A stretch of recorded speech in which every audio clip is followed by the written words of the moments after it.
Welcome to another edition of Great Companies, Great Leaders. Just really excited and honored today to really kind of do a special podcast about 50-50 women on boards and what it is, how it works, what's happening, the great work that's underway nationally, but mostly here in Phoenix. So excited to have my guest today, Carol Hobson. Carol is a risk management executive in the financial services industry with a 20-year career spanning across companies such as American Express, PNC Bank, Wells Fargo, and most recently USAA. She is the Phoenix 50-50 Women on Boards Chair for 2022. Carol, welcome. Thank you. I'm very excited to be here, Christine. It's great to have you. And I think, we keep going back and forth. I think we've crossed paths at American Express, maybe somewhere in our corporate career, we crossed paths. But I'm excited that you're here to talk to us about 50-50 Women on Boards. Tell us a little bit about what that is. What is 50-50? So 50-50 Women on Boards is a really great organization. It is an organization that is all about leading global education and advocacy, committed to accelerating gender balance and diversity on the Russell 3000 companies. And its mission to advance women to corporate boards is just a really terrific mission, which is why I got involved. And they have a goal right now. They previously had a goal of achieving 20% of women serving on boards across the Russell 3000. And now they've achieved that goal. And now they have set a new goal to achieve 50% of women serving on boards across the Russell 3000. So really great organization, really focused on that gender diversity in board positions.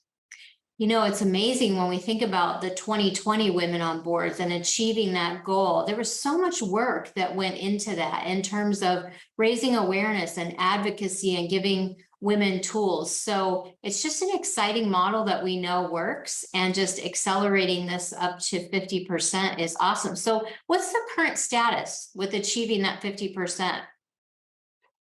Well, we are actually increasing that status to, just in Arizona, just under the national average, and which actually was a 7% jump from Q4 of 2021 to Q1 of 2022. So we're roughly at about 27.3% of the Russell 3000 company board seats. The year-over-year increase nationally from 2021 to 2022 is roughly about 2.9%, with the most significant increase of 3% 2 years ago. So we have had a little bit of decline in the momentum. There's probably a lot of different factors that contributed to that. So while we're continuing to make progress at that current rate, clearly the women would not be expected to actually hold 50% of corporate board seats until 2030. And that's just simply not acceptable. So I think that's why there's a lot of the great work and events that 50-50 Women on Boards has globally, primarily nationally in the United States, but they do have a global campaign as well. And their mission to educate, advocate, collaborate, and really actually report out on industry, on how well companies are doing.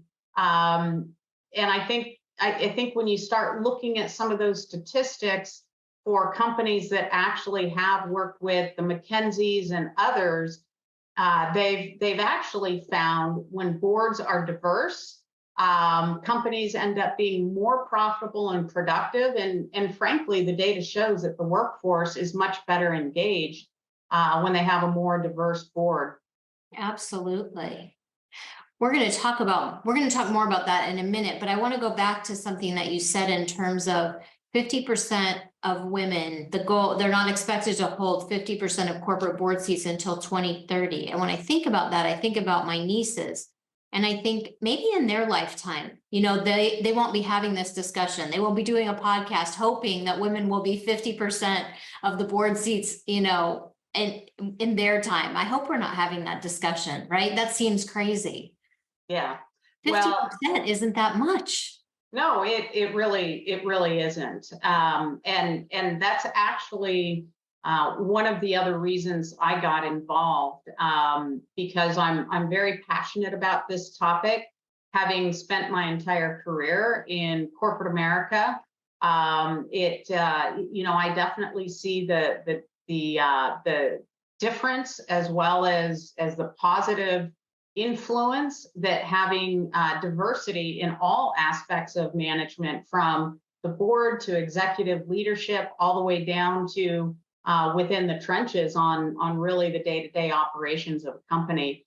But one of the things that I'm passionate about is that, and ways in which Arizona-based corporations can really help achieve this mission, is creating more flexible work environments to retain women, as well as foster and sponsor career pathing. To your point, with your nieces, younger women, they should be able to understand very early in their careers, through whether it's continuing education or mentorship programs, that there actually is this path for them in the future. And that if they're planful and they understand where they can actually get to, they can strategically accelerate their career advancement, make the right decisions that leads them to that path. And hopefully at some point in the future, they can really secure a board position in the future. I don't think young women early in their career really even understand that this is a career path, and that there is actually a way in which they can very strategically plan for this in the choices that they make when they make career decisions.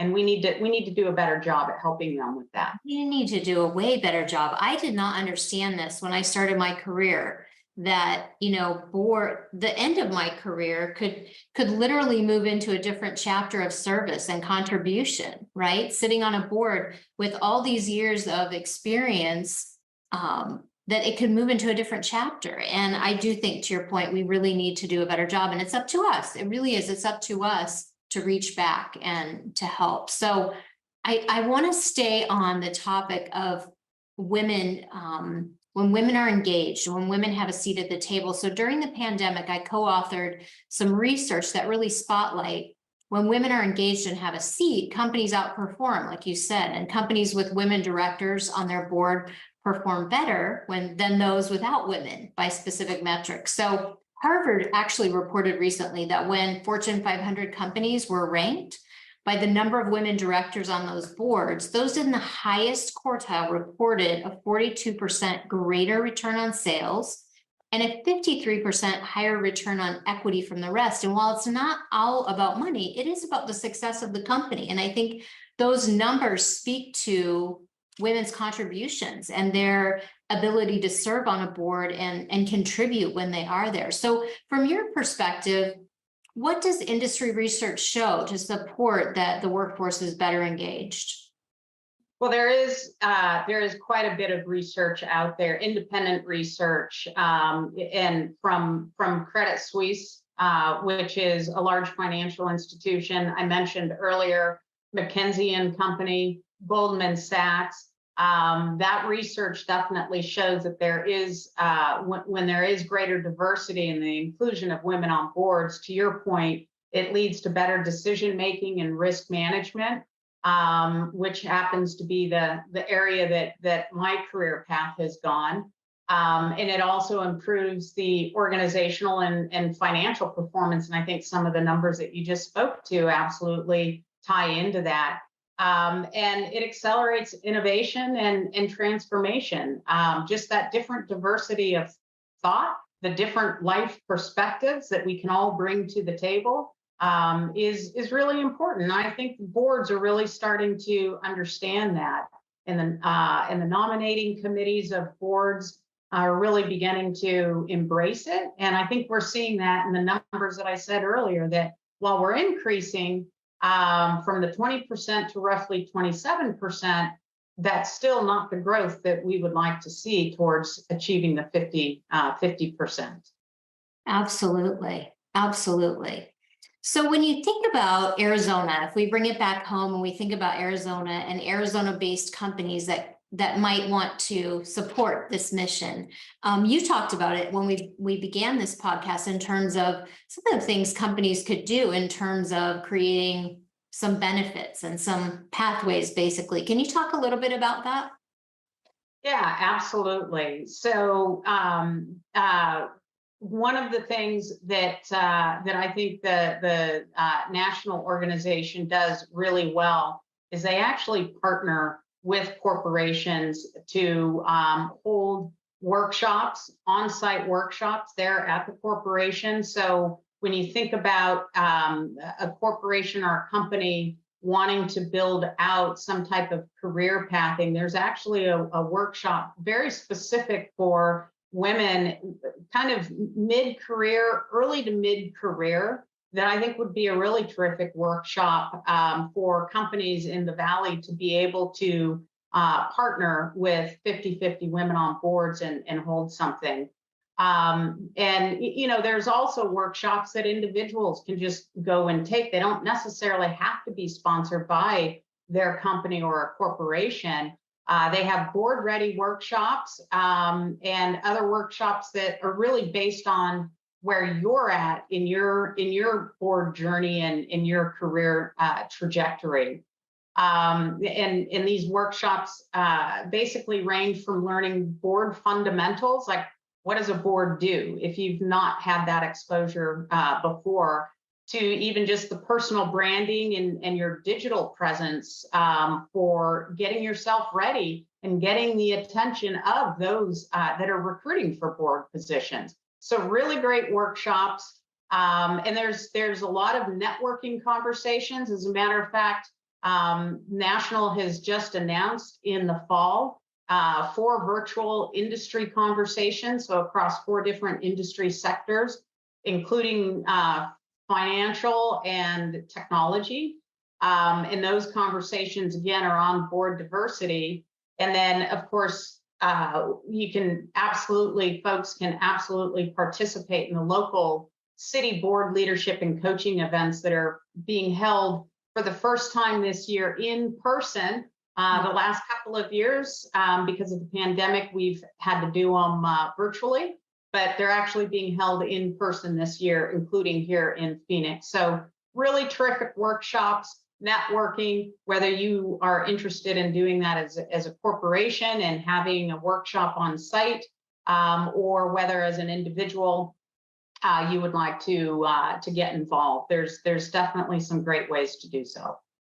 And I think the challenge also goes out to employers, right? In terms of them creating the environment so that it sets women up to succeed, so that they can take advantage of workshops, so they can take advantage of a board seat opportunity. So creating those flexible work environments, as well as, fostering and sponsoring career pathing, which you talked about earlier, those really go hand in hand, because if all of the workshops and the training, all that's available, but I can't make it work because of my schedule, it doesn't help. So it really is on the employer. The challenge goes out to the employer to really think about the women in their environment and what are their needs, listen to what their needs are, right? And hopefully be able to create some ways and some pathways that they can take on different opportunities. Absolutely. And I think in my experience in corporate America, honestly, awareness. I think it starts with awareness, and awareness at the top, and then having that awareness then gets driven through the organization by tone at the top.